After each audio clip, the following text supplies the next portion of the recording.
Experience আজকে তোমাদের সঙ্গে একটা জিকে প্র্যাকটিস সেট নিয়ে এসেছি। এই জিকে প্র্যাকটিস সেটে টোটাল 15 কোশ্চেন থাকছে। এই কোশ্চেনগুলো WPPSC ক্লার্কশিপ মিসলেনিয়াস যে কোনো এক্সামের জন্য তোমাদের কাজে লাগবে। তো এই মক টেস্টটা তোমরা ট্রাই করো এবং কোশ্চেনগুলো অ্যান্সার কমেন্ট সেকশনেও পোস্ট করো।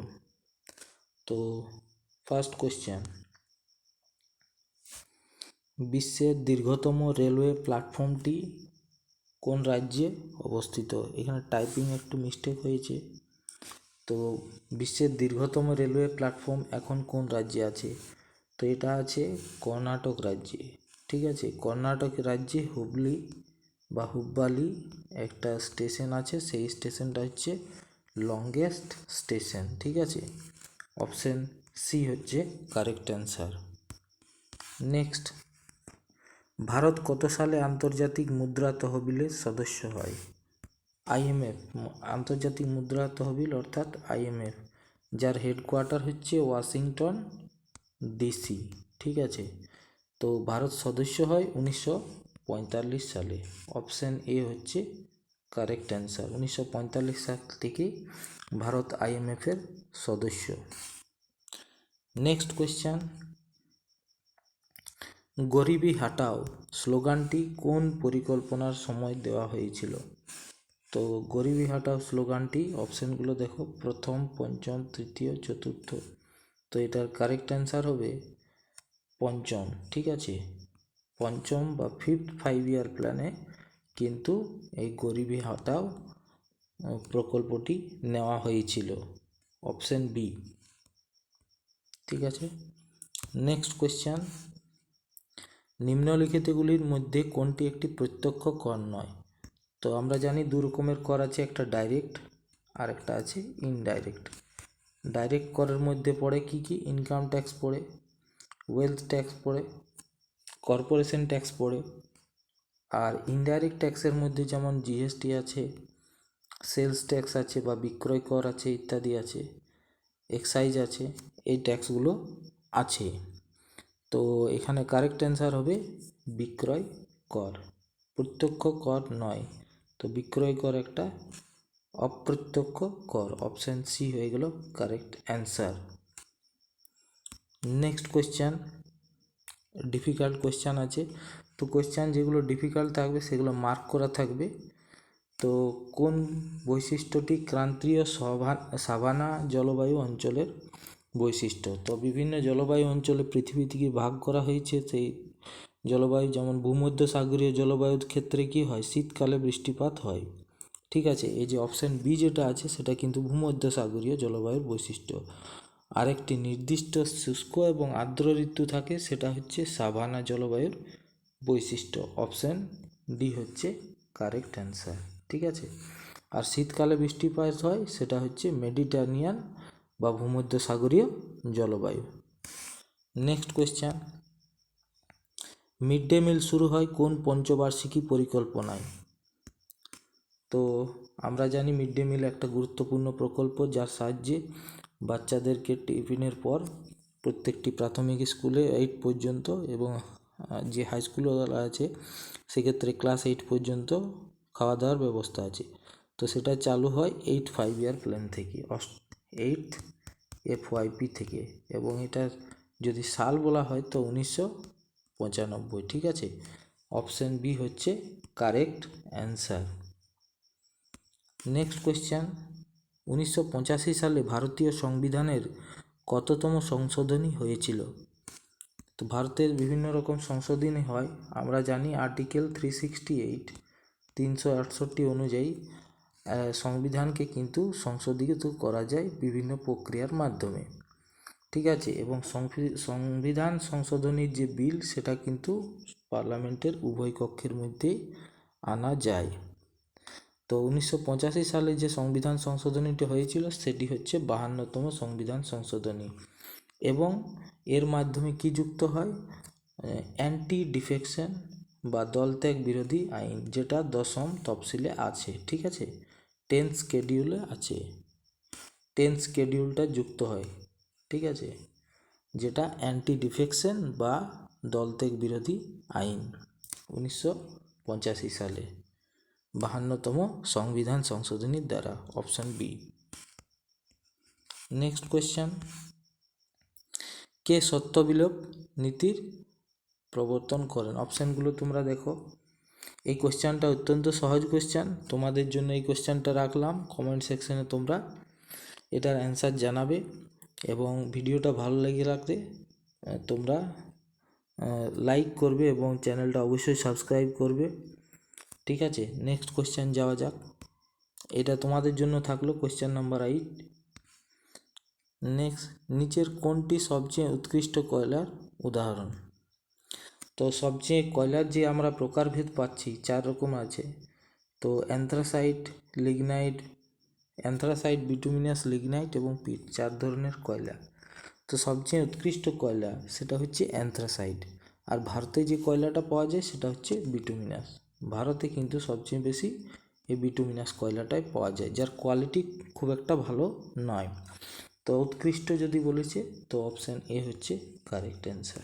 ঠিক আছে, আর পিট কয়লাটা খুবই নিকৃষ্ট মানের কয়লা।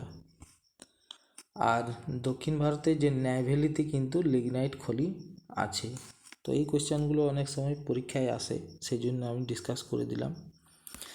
নেক্সট কোয়েশ্চেন, কার শাসনকালে জাবতি ব্যবস্থা চালু হয়? জাবতি একটা কী ধরনের একটা মেজারমেন্ট ব্যবস্থা, যেখানে তোমার ফিল্ড মেজারমেন্ট করা হয়, বিভিন্ন ধরনের কৃষি জমিকে পরিমাপ করা হয় এবং কৃষি জমির যা উর্বরতা আছে সেই উর্বরতা অনুযায়ী শ্রেণীবদ্ধকরণ করা হয়। তো এই জাবতি ব্যবস্থা আকবরের সময়কালীন ব্যবস্থা। ঠিক আছে, এবং সেই জাবতি ব্যবস্থা আকবরের সময় টোডরমল কর্তৃক শুরু করা হয়। তো এটার কারেক্ট অ্যান্সার হবে অপশান এ। ঠিক আছে, অপশান এ। নেক্সট, বুদ্ধচরিতের রচয়িতা হলেন? বুদ্ধচরিত একটা গুরুত্বপূর্ণ গ্রন্থ এবং পপুলার। এটির রচয়িতা কে? বুদ্ধচরিত। ঠিক আছে, তো বুদ্ধচরিতের রচয়িতা হচ্ছে অশ্ব ঘোষ। ঠিক আছে, অপশান এ। বিশাখ দত্তের লেখা একটি গ্রন্থ আছে, তোমরা কমেন্ট সেকশনে জানাও বিশাখ দত্তের লেখা গ্রন্থের নাম কি? কৌটিল্য হচ্ছে অর্থশাস্ত্র, এটা আমরা সবাই জানি, স্টেট ক্রাফটের উপর লেখা। ঠিক আছে,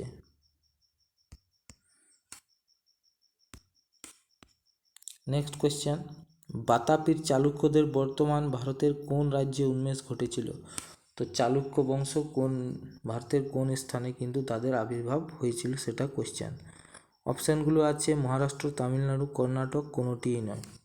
তো এটার কারেক্ট অ্যান্সার হবে কর্ণাটক। ঠিক আছে, বাতাপির চালুক্য হচ্ছে কর্ণাটকে কিন্তু তারা বসতি স্থাপন করেছিল। ডিফিকাল্ট কোয়েশ্চেন ছিল। নেক্সট কোয়েশ্চেন, ভারতীয় জাতীয় কংগ্রেসের সুরাট অধিবেশনের সভাপতি ছিলেন? তো সুরাট অধিবেশন হয়েছিল 1907। ঠিক আছে, এবং সেই অধিবেশনের সভাপতির নাম জিজ্ঞেস করেছে। তো ইনি হবেন রাসবিহারী ঘোষ, অপশান ডি। ঠিক আছে, অপশান ডি হচ্ছে কারেক্ট অ্যান্সার। আর গোখলে একটা ওয়েস্ট বেঙ্গলকে নিয়ে বলেছিলেন কথা, যে what Bengal things today India things tomorrow. What Bengal things today India things tomorrow, এই কথাটা আমাদের মুখ্যমন্ত্রীর কানে গলায় অনেকবার শোনা যায়। তো এটা গোপাল কৃষ্ণ গোখলে বলেছিলেন। আর দাদাভাই নৌরোজি হচ্ছেন গ্র্যান্ড ওল্ড ম্যান। ঠিক আছে, তো এই জিনিসগুলো জানা দরকার। অপশান ডি এটার কারেক্ট অ্যান্সার হলো অপশান ডি, রাসবিহারী ঘোষ। এবং এই কংগ্রেসেই কিন্তু কংগ্রেসের যে চরমপন্থী এবং নরমপন্থীর বিভাজন হয়েছিল 1907 সুরাট কংগ্রেস। ঠিক আছে, next question, vernacular press act কার আমলে পাস হয়? ঠিক আছে, ভার্নাকুলার প্রেস অ্যাক্ট হচ্ছে আমাদের দেশীয় ভাষা যে পত্রপত্রিকা প্রকাশিত হতো সেগুলোর উপর কিন্তু সেডিশন ল কিন্তু চাপানো হতো, অর্থাৎ তারা কিন্তু ব্রিটিশের এগেনস্টে কোনো কিছু প্রচার করতে পারতো না এবং তার জন্য বিধিনিষেধ ছিল। তো এই ভার্নাকুলার প্রেস অ্যাক্ট এটা কিন্তু লিটন পাস করে, এবং এটা বন্ধ করেন বা ভার্নাকুলার প্রেস অ্যাক্ট যেটা তুলে নেন সেটা হচ্ছে রিপন। ঠিক আছে, তো চালু করেন লিটন, তুলে নেন রিপন। অপশান এ হচ্ছে এখন কারেক্ট অ্যান্সার। এছাড়া আমরা শুনেছি ইলবার্ট বিল, তো ইলবার্ট বিল নিয়ে কোশ্চেন আসে। তো ইলবার্ট বিল হচ্ছে রিপনের সময় একটা বিল, যেটার দ্বারা কিন্তু ভারতীয় যে জাজ এবং বিদেশের যে জাজ তাদের মধ্যে যে ইকুয়ালিটি ছিল না, সাম্য ছিল না, তাদের মধ্যে সমতা ছিল না, তো সেই সমতাটা আনার চেষ্টা করা হয়। নেক্সট কোয়েশ্চেন, বিক্রমশিলা মহাবিহার কে প্রতিষ্ঠা করেন? এইটা হচ্ছে শেষ কোয়েশ্চেন। বিক্রমশিলা মহাবিহার প্রতিষ্ঠা করেন ধর্মপাল। ঠিক আছে, এটার কারেক্ট অ্যান্সার হচ্ছে ধর্মপাল। এটা হচ্ছে বৌদ্ধ ধর্ম একটা বড় মানে পীঠস্থান বা যেখানে পড়াশোনা করা হয়। ঠিক আছে, ইউনিভার্সিটি যেখানে বৌদ্ধ ধর্ম নিয়ে কালচার করা হয়। এটা একটা গুরুত্বপূর্ণ কোয়েশ্চেন ছিল। আর হয়তো একটা কোয়েশ্চেন আছে, অসহযোগ আন্দোলন প্রত্যাহার করে নেওয়া হয় কত সালে? তো আমরা জানি গান্ধীজি অসহযোগ আন্দোলন শুরু করে 1920 থেকে। অ্যাকচুয়ালি হয় রাওলাট আইনের পর থেকেই আন্দোলনের রূপরেখা তৈরি হয়। তো 1920 থেকে 1922 পর্যন্ত এই অসহযোগ আন্দোলন চলে। 22 চৌরি চৌরা ঘটনার জন্য কিন্তু তিনি আন্দোলনটা তুলে নেন।